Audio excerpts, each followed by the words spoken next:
Gumzo kati ya Marekani pamoja na Iran pale Islamabad, Pakistan yameisha bila kufikia makubaliano yeyote ya kusitisha mapigano au makubaliano ya kutafuta amani kati ya mataifa hayo mawili.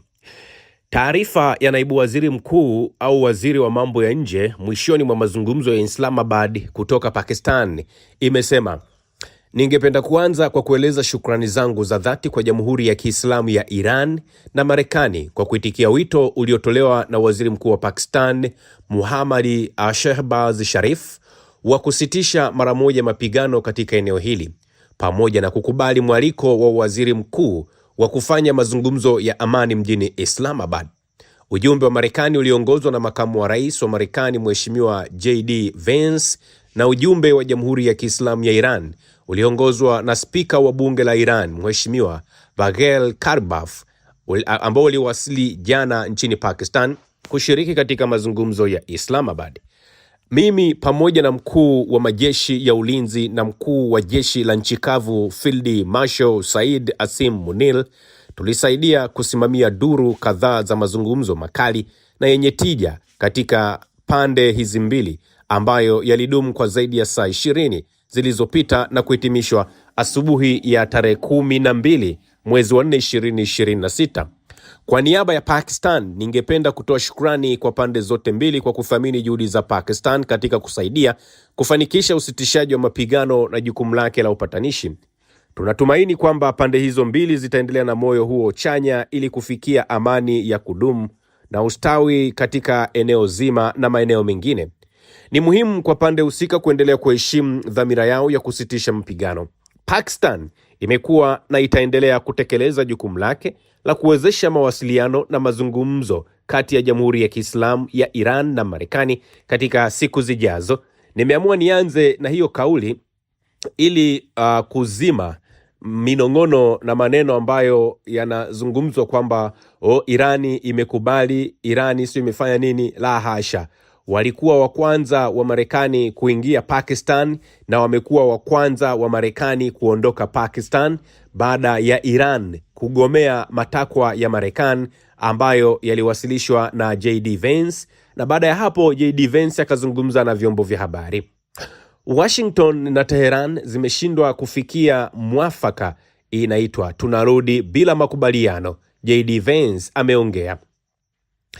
Mazungumzo kati ya Marekani na Iran yalidorora baada ya pande zote kushindwa kufikia makubaliano ya mwisho kuhusu vita vya Mashariki ya Kati ambavyo vimedumu kwa takriban siku 40 kabla ya kutangazwa kwa usitishaji wa mapigano wa muda wa wiki 2.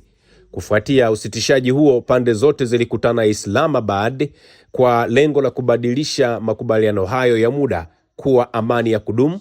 Hata hivyo, hakuna makubaliano yaliyofikiwa kati ya Washington na Tehran baada ya majadiliano yao kukumbana na vikwazo vikubwa katika masuala kadhaa, ikiwemo kufunguliwa tena kwa mlango wa bahari wa Hormuz.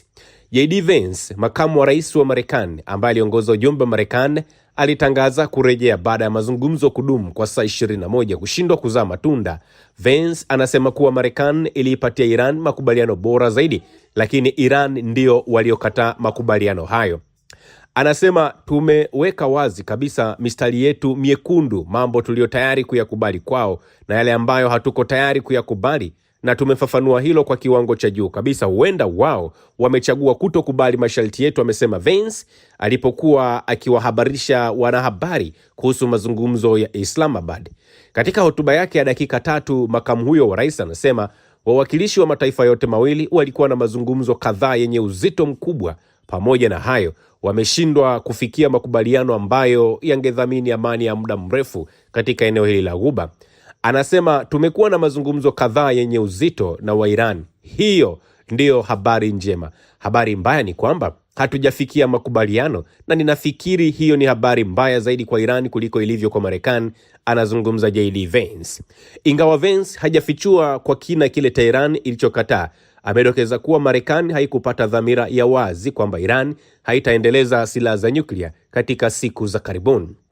Anasema ukweli rahisi ni kwamba tunahitaji kuona dhamira ya wazi kwamba hawatatafuta tena silaha za nyuklia wala hawatatafuta tena zana zitakazowezesha kuifikia haraka.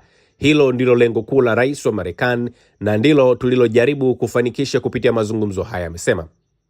Aidha, programu zao za nyuklia kadri zilivyokuwa pamoja na mitambo yao ya uboreshaji waliokuwa nayo hapo awali zimeharibiwa. Lakini swali la msingi ni hili: je, tunaona dhamira ya kweli ya Iran ya kutotengeneza silaha za nyuklia? Sio sasa tu, sio miaka miwili ijayo tu, bali kwa muda mrefu. Hatujaona hilo bado, tunatumaini tutaliona jambo hilo. Vyombo mbalimbali vimesema mazungumzo hayajafanikiwa kwa sababu Washington iliweka masharti kadhaa ambayo ni masharti ambayo kamwe yasingeweza kukubalika na Tehran. Kwa mujibu wa taarifa ni kwamba kupitia mazungumzo hayo Marekani walitaka kupata kila kitu ilichoshindwa kukipata wakati wa vita. Iran haikukubali masharti makubwa ya Marekani kuhusu mlango wa bahari wa Hormuz, nishati ya nyuklia ya amani, pamoja na masuala mengine kadhaa. Lakini pia kwa mujibu wa taarifa ni kwamba Marekani ilikuwa ikitafuta kisingizio cha kuondoka kwenye mkutano huo. Wamarekani walihitaji mazungumzo haya kwa ajili ya kurejesha heshima yao katika uwanja wa kimataifa, na hawakuwa tayari kushusha matarajio yao licha ya kushindwa kukwama katika vita dhidi ya Iran. Aidha, Iran haina mpango wa kufanya duru nyingine ya mazungumzo katika siku za hivi karibuni. Kusambaratika kwa makubaliano haya kati ya mataifa haya kumeleta hali ya sintofahamu kuhusu mustakabali wa usitishaji mapigano wa wiki mbili. Mapema, Donald Trump aliionya Irani kwamba ikiwa makubaliano ya mwisho hayatafikiwa, basi huenda majeshi ya Marekani yakaanzisha shambulio lisilo la kushuhudiwa dhidi ya Iran. Tumeona rais wa Uturuki Recep Tayyip Erdogan amesema kama mazungumzo ya Marekani pamoja na Irani yatashindwa kufikia makubaliano ya kumaliza mgogoro, basi Uturuki na yenyewe sasa italazimika kuanza kufanya mashambulizi kule Israel. Mwitikio wa Iran ulitolea muda mfupi baada ya makamu wa rais JD Vance kuondoka Islamabad kufuatia kudorora huko kwa mazungumzo. Mara tu baada ya JD Vance kuondoka Pakistan kupitia mazungumzo marefu ya kusaka usitishaji mapigano, Iran wakatangaza kuwa mazungumzo yameshindikana na kuishutumu Washington kutoa madai ambayo kamwe yasingeweza kupata majibu ya kuweza kusitisha mapigano. Kwa maana ya Marekani wakati wameondoka pale Islamabad, Iran hapo hapo wakatumia nafasi hiyo kuambia ulimwengu kwamba jamani, tayari huku tumeshindwa kufikia makubaliano.